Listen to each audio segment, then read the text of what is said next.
رسول اللہ صلی اللہ علیہ وسلم ایک دفعہ مدینے یا مکے کے ایک باغ میں تشریف لے گئے۔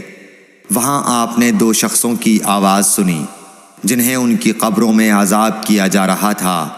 آپ صلی اللہ علیہ وسلم نے فرمایا کہ ان پر عذاب ہو رہا ہے اور کسی بہت بڑے گناہ کی وجہ سے نہیں۔ پھر آپ صلی اللہ علیہ وسلم نے فرمایا بات یہ ہے کہ ایک شخص ان میں سے پیشاب کے چھینٹوں سے بچنے کا اہتمام نہیں کرتا تھا اور دوسرا شخص چغل خوری کیا کرتا تھا۔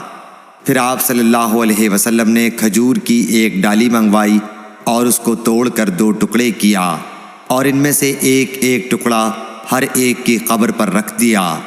لوگوں نے آپ صلی اللہ علیہ وسلم سے پوچھا کہ یا رسول اللہ یہ آپ نے کیوں کیا؟